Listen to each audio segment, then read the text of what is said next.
Hi everyone, in this quick tutorial I'll show you how to merge video and audio in just a few steps. First, type Microsoft Store in the Windows search bar. Search for CapCut in the Microsoft Store. Open it and click Install to download the app. Once it's installed, search for CapCut in the Windows search bar and open it. When CapCut opens, its interface will appear like this. Click on New Project. Click on Import and locate where your audio and video files are stored. Import them from there. After importing the files, you can click on the plus button to bring them to the timeline. You can also drag and drop the files onto the timeline. You can zoom in and zoom out from here. If the length of the audio or video is too long, you can grab it from here and adjust it. You can also adjust the volume of the audio from here.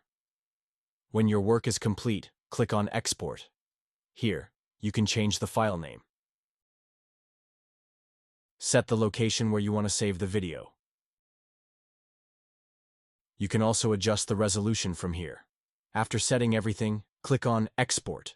Your video export has started. And that's it. How to merge video and audio. If this video helped, give it a thumbs up and subscribe for more quick tech tips. See you in the next one.